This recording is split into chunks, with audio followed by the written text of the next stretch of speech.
နင်းစီအမီနဲ့ရေသူမလေးဟိုရှိရှိတုန်းကပင်လယ်နက်ကြီးရဲ့အောက်ခြေမှာရေသူမလေးတဦးနေထိုင်ခဲ့တယ်။သူမရဲ့နာမည်ကမယာနာလို့ခေါ်ကြတယ်။မယာနာဟာအခြားရေသူမလေးတွေလိုပဲလှပပြီးတချင်းဆိုရင်ပင်လယ်လိုင်းတွေတောင်တိတ်ဆိတ်သွားတတ်တယ်။ဒါပေမဲ့သူမမှာအခြားရေသူမလေးတွေမရှိတဲ့ထူးခြားချက်တစ်ခုရှိတယ်။သူမရဲ့အမီအဆုံးမှာနင်းစီပန်းပုံစံလေးလေးတွေလင်းလက်နေတတ်တယ်။အမီကပန်းရောင်နင်းစီလိုနူးညံ့လှပပြီးလှိုင်းအောက်မှာလှည့်လည်သွားရင်ပန်းကင်းတခင်းလိုထင်မြင်ရတယ်။အခြားရေသူမလေးတွေကတော့သူမကိုတစ်ခါတလေအနှဲငယ်မနာလိုကြတယ်။မယာနာရဲ့အမီကဘာလို့အဲ့လောက်ထူးခြားနေတာလဲလို့လှိုင်းနဲ့အောက်မှာလှုပ်ဝက်စကားပြောကြတယ်။မယာနာကတော့မိမိအမီကိုအလွန်ချစ်တယ်။ဒါပေမဲ့သူမရဲ့အမေကအမြဲပြောတတ်တယ်အလှဟာအလှပဲ။ဒါပေမဲ့စိတ်ကောင်းတာအမြဲတမ်းတောက်ပနေမဲ့အရာပါ။တနေ့မှာပင်လယ်အပေါ်ရန်ကမုန်တိုင်းကြီးတက်လာတယ်။လှိုင်းကြီးတွေထန်ထန်လှုပ်ရှားပြီးသင်္ဘောတစ်စင်းမုန်တိုင်းနဲ့ကြားရောက်သွားတယ်။မယာနာဟာအောက်ကနေမြင်ပြီးစိတ်ပူသွားတယ်။လူတွေအန်ရရောက်နေကြပြီဆိုပြီးလှိုင်းထက်ကိုမြင်မြတ်တက်သွားတယ်။ပင်လယ်မျက်နှာပြင်အောက်မှာသင်္ဘောကချိုးကွဲနေပြီးလူငယ်တယောက်တစ်သားတစ်ခုပေါ်မှာကက်ကနေတာမြင်လိုက်တယ်။သူ့မျက်လုံးတွေကကြောက်ရွံ့မှုနဲ့ပြည့်နေတယ်။မယာနာကချက်ချင်းအမီးကိုလှည့်ပတ်ပြီးနှင်းစီပန်းလေးတွေကိုလဲလက်စေလိုက်တယ်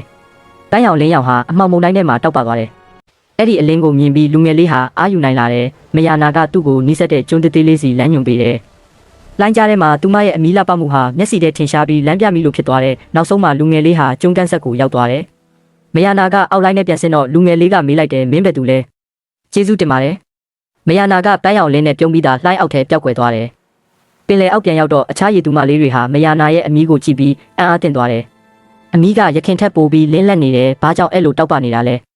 လို့မေးကြတယ်။မယာနာကတာယာစွာပြန်ဖြေတယ်။ဒီအလင်းဟာကိုယ့်အတွက်မဟုတ်ဘူး။အခြားသူကိုကဲတင်တဲ့အလင်းပါ။အမေကနီးကပ်လာပြီးချစ်စရာစွာပြောတယ်မင်းရဲ့နှင်းစီအမီးကလှပတာကတပိုင်းပဲ။ဒါပေမဲ့မင်းရဲ့စိတ်နှလုံးကလှပလို့အလင်းကပိုတောက်ပလာတာပါ။အဲ့ဒီနေ့ကစပြီးရေသူမလေးတွေမယာနာကိုမနာလိုတော့ဘူး။သူမရဲ့အမီးဟာလှပတယ်လို့ပဲအန်ရကြားမှာလမ်းပြမိအဖြစ်အသုံးဝင်နိုင်တာကိုသိသွားကြတယ်။ပင်လယ်ထဲမှာမုန်တိုင်းတက်တိုင်းမယာနာရဲ့နှင်းစီအမီးဟာပန်းရောင်လင်းနဲ့တောက်ပပြီးလမ်းလွဲသွားတဲ့တင်မောတွေကိုကဲတင်ပေးတယ်။လူတွေကတခါတလေမုန်တိုင်းညတွေမှာပင်လယ်ထဲကပန်းရောင်လင်းလေးကိုမြင်ရင်ပင်လယ်ရဲ့ကဲတင်ရှင်လေးဖြစ်မယ်လို့ပြောကြတယ်။မယာနာကတော့မိမိရဲ့အလှကိုမကုံယူတော့ဘူး။အလှတရားကိုအခြားသူတွေအကျိုးရှိဖို့အသုံးချနိုင်ခြင်းကိုသာဂုဏ်ယူတယ်။ကို့မှာရှိတဲ့အလှတရားထူးခြားချက်တွေကိုကိုယ့်အတွက်သာမသုံးဘဲအခြားသူအတွက်အသုံးချနိုင်ရင်အဲ့ဒါကအမှန်တကယ်တောက်ပတဲ့အလင်းဖြစ်ပါတယ်။